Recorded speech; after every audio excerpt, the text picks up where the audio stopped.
বড় পুরস্কার।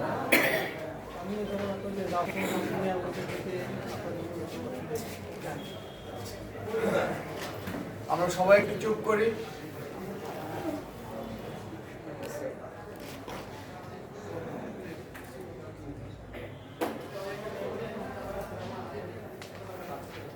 আমার কবিতার নাম আমার অপরাধ।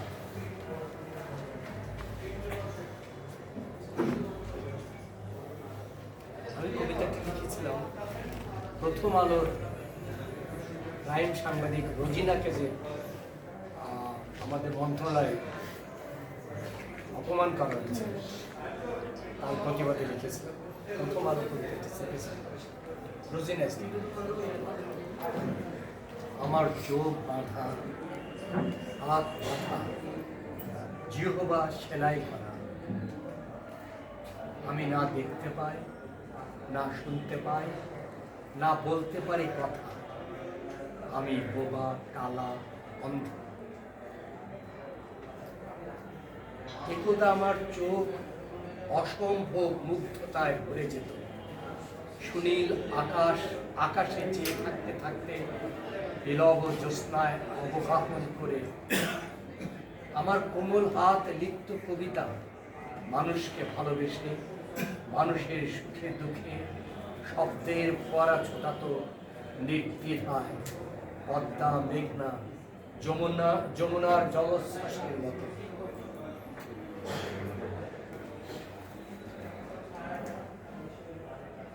আমার সজীব জিহ্বা সুমিত শব্দের উচ্চারণে সুমোহিত করত আকাশ, বাতাস, প্রকৃতি, প্রাণীকুলের সকল সৃষ্টি। অতি সহজে আমার শ্রবণেন্দ্রিয় হৃদয়কে অনির্বচনীয় আনন্দে করে দিত পাহাড়ি ঝর্ণার কলতানে, পাখির সুমিষ্ট গানে, সমুদ্রের মধুর গর্জনে। কি দুর্ভাগ্য, আমি আজ সেসবের সব কিছু থেকে প্রবঞ্চিত। শুধু দেখার, শোনার, লেখার, বলার আর হৃদয়, মন, চেতনার উপলব্ধি অপরাধ। প্রিয় কবি এবং কবিতা প্রেমিক বলতে আমি আজকে সত্যি মুগ্ধ এবং এই রকম তুমি সেখানে বক্তৃতা দাও। আমি যখন কখনো বক্তৃতা দিব, কবিতা পড়বো, আমি না, যে কেউ এখানে কবিতা পড়বে, বক্তৃতা দেবে, কেউ কথা বলবে না। আমরা প্রত্যেকে নিজের কথা শোনাতে চাই, নিজের কবিতা শোনাতে চাই, অন্যেরটা শুনতে চাই। এই খারাপ দৃষ্টান্ত থেকে আমাদের বেরিয়ে আসতে হবে। আমরা কবিতা পরিষদ করব, কবিতা আন্দোলন করব, আর কবিতার এবং শিষ্টাচার সংস্কৃতি শিখব না, এটা হয় না। যা বলছিলাম যে আমি মুগ্ধ, বিমোহিত এবং অনুপ্রাণিত যে আজকে কবিতা পরিষদের উৎসব দপ্তরে কবিতা পড়ার জন্য অনেক নতুন মুখ আজকে এখানে উপস্থিত হয়েছে অনেক পুরনো মুখ, যারা আজ থেকে 15-16 বছর আগে এই কবিতা পরিষদের যে আন্দোলন, সংগ্রাম, ভালোবাসা, তার সঙ্গে অত্যন্ত আন্তরিকভাবে জড়িত ছিল। তারা অনেকেই সে কথা এখানে তুলে ধরেছে। আমি প্রত্যেককে ধন্যবাদ এবং কৃতজ্ঞতা জানাতে চাই। এমনকি আজকে যখন মাসুদ করি যে আমাদের কবিতা পরিষদের সাথে সেই প্রথম কবিতা উৎসবে জড়িত ছিল, বললাম যে আমাদের আন্তর্জাতিক উপপরিষদের সে আহ্বায়ক ছিল, সে বিদেশি কবিরা, আমাদের কবিরা জাপান থেকে এসেছিল, আমেরিকা থেকে আসছিল, ভারত থেকে এসেছিল, ইউরোপ থেকে এসেছিল। তাদের থাকা, খাওয়া, চলাফেরার দায়িত্ব ছিল মাসুদ করিম। সে মাসুদ করিম এত বছর পরে আমরা চলে যাওয়ার পরে মাসুদ করিম চলে গেছে। আমাদের সমর্থনে আরো অনেক কবি, তারা এখনো ফিরে আসেনি। আমি আশা করি তারা ফিরে আসবে। যেমন মাসুদ করিম যখন বলছিল যে আমাদের সেই স্মৃতিচারণ করতে, যে আমাদের কবিতা পরিষদের সেই নিবেদিত প্রাণ মহান সমুদ্রগুপ্তের কথা, গণমানুষের কবি সমুদ্রগুপ্ত কথা বলছিল। তখন আমি সমুদ্রগুপ্তের ছোট ভাই তরঙ্গ আনোয়ারকে দেখছিলাম যে ডেট হচ্ছে। আমার জন্য যে কি আবেগ ছিল, কি অনুভূতি ছিল আমি বোঝাতে পারবো না।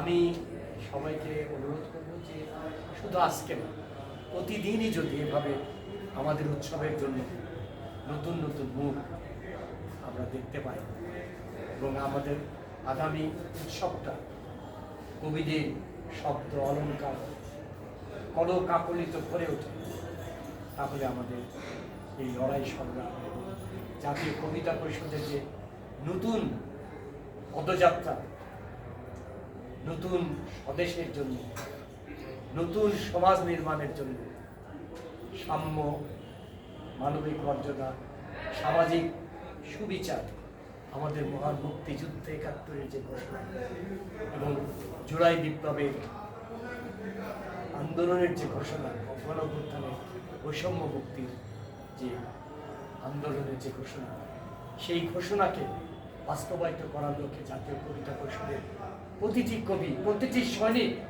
এদেশের জনগণের পক্ষে থাকে। এদেশে যখনই কোনো স্বৈরাচারের উদ্ভব হবে, কোনো জুলুম অত্যাচারের উদ্ভব হবে, কবিতা পরিষদের কবিরা গর্জে উঠবে। তারা প্রয়োজনে পুলিশের সামনে বুক পেতে দেবে, কিন্তু এদেশে আর কোনো অন্যায়, অত্যাচার, অবিচার, শেখ হাসিনার মতো কোনো খুনি ফ্যাসিবাদের যেন বাংলাদেশের উদ্যোক্তায় না হয়, সেই লক্ষ্যে আমাদেরকে এগিয়ে যেতে হবে।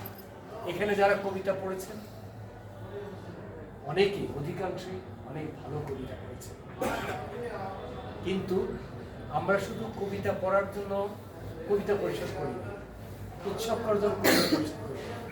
আমরা কবিতা শেখার, কবিতার অনুশীলন অধ্যয়নের জন্য, নতুন কবিতা লেখার জন্য, পৃথিবীতে নতুন কি কবিতা লেখা হচ্ছে, কোন ফর্ম নতুন কবিতা হচ্ছে, সেটা আমাদের জানতে হবে, বুঝতে হবে। এখানে যারা কবিতা পড়েছেন তাদের অনেকেই সেই রবীন্দ্র যুগের কবিতা পড়েছেন। হ্যাঁ, কবিতার যে আধুনিক এবং উত্তরাধুনিকের যে উত্তরণ ঘটেছে, সেটা অনেকের কবিতার মধ্যে ছিল না। এই জন্য কবি হতে হলে, লেখক হতে হলে অনেক অনবরত বিরামহীনভাবে অধ্যয়ন অনুশীলনের মধ্যে থাকতে হবে, অনেক বেশি বেশি কবিতা পড়তে হবে, কবিতা লিখতে হবে, কবিতার খবর রাখতে হবে, কবিতার নতুন ফর্মের অনুসন্ধান করতে হবে, কবিতার নতুন শব্দ, অলঙ্কার, ছন্দ, এইগুলোকে খোঁজ রাখতে হবে, নিজেদেরকে এই সমস্ত ফর্ম ভেঙে নতুন ফর্মের জন্ম দিতে হবে। তাহলেই হবে নতুন কবিতা, নতুন যুগের সৃষ্টি শুরু। আমি সেজন্য সবাইকে বলবো যে কবিতা বিষয়ে নানা বই পড়বেন, বেশি বেশি কবিতা পড়বেন, কবিদের উপর আলোচনা, প্রবন্ধের বই পড়বেন, উপন্যাস পড়বেন, গল্প পড়বেন, প্রবন্ধ পড়বেন, সব ধরনের বই পড়তে হবে। একজন কবিকে একই সঙ্গে দার্শনিক হতে হয়, ঐতিহাসিক হতে হয়, বিজ্ঞানী হতে হয়, অনেক কিছুর জ্ঞানের সমাহার হচ্ছে কবি। একজন দার্শনিক হয়তো কেবলই দার্শনিক, একজন বৈজ্ঞানিক শুধু বৈজ্ঞানিক, একজন রাষ্ট্রনায়ক শুধুই রাষ্ট্রনায়ক, কিন্তু একজন কবিকে সমস্ত কিছুর সমাহার হতে হয়। কবিকে হতে হয় একের ভেতরে ১০০। সেই কারণে আমাদেরকে নতুন করে ভাবতে হবে, নতুন চিন্তার মধ্যে দিয়ে যেতে হবে। আমাদের উৎসবের খুব বেশি দিন নাই, ইতিমধ্যে উৎসবের কিছু কাজ আমরা গুছিয়ে নিয়েছি। আমি আপনাদের কাছে আজকে একটা খুবই আনন্দের ঘোষণা দিতে পারতাম, কিন্তু দেব না, আপনাদেরকে আর একটু অপেক্ষায় রাখবো। সেই কাজটার ফলে আমাদের কবিতা উৎসবের অর্ধেক কাজ আমরা সেটা আমরা পরে নির্ধার করবো। আরো অনেক কাজ বাকি আছে। আমি বলেছি যে আমরা কবিতাকে ভালোবাসবো, কবিতা পরিষদকে ভালোবাসবো, কবিতার আন্দোলনকে ভালোবাসবো আগামী উৎসবের জন্য। সেই কারণে যার যেখান থেকে যতটুকু সহযোগিতা সামর্থ্য আছে আপনার সহযোগিতা করবেন। কারো যদি ব্যক্তিগত সামর্থ্য থাকে উৎসবের জন্য যতটুকু পারেন ডোনেশন করবেন। ব্যক্তিগত সামর্থ্য নাই কিন্তু কোনো আত্মীয় আছে, বন্ধু আছে, পরিচিত জন আছে যারা হয়তো আমাদের কবিতা উৎসবকে অর্থায়ন করবে, ডোনেশন দেবে, তাদের সাথে আমাদের যোগাযোগ করে দিলে আমরা কবিতা পরিষদের কাছ থেকে তাদের কাছ থেকে আমাদের উৎসব সফল করার জন্য হয়তো আমরা তাদের কাছে প্রার্থনা করি। আমাদের কবিতা উৎসবের বাজেট 25 লক্ষ টাকা। এই 25 লক্ষ টাকা 8 দিন আছে কয়টা?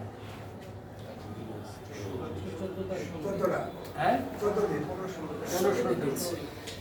তো এই 25 লক্ষ টাকা সংগ্রহ করা আমাদের জন্য খুবই কঠিন হয়ে যাবে। তো একটা কথা আছে না যে একের বোঝা 10-এর লাঠি। 10 মিলে করি কাজ হারে যেতে নাহি দাঁত। 10-এর লাঠি একের বোঝা। 10 মিলে করি কাজ হারে যেতে নাহি দাঁত। তো এই জন্য আমরা যদি সবাই মিলে একটু চেষ্টা করি তাহলে আমার মনে হয় যে আমরা এই লক্ষ্যে বুঝতে পারবো। এবং এই যাবৎকাল যত কবিতা উৎসব হয়েছে আগামী উৎসব হবে সবচাইতে গর্জিয়াস, সবচেয়ে প্রাণবন্ত, সবচেয়ে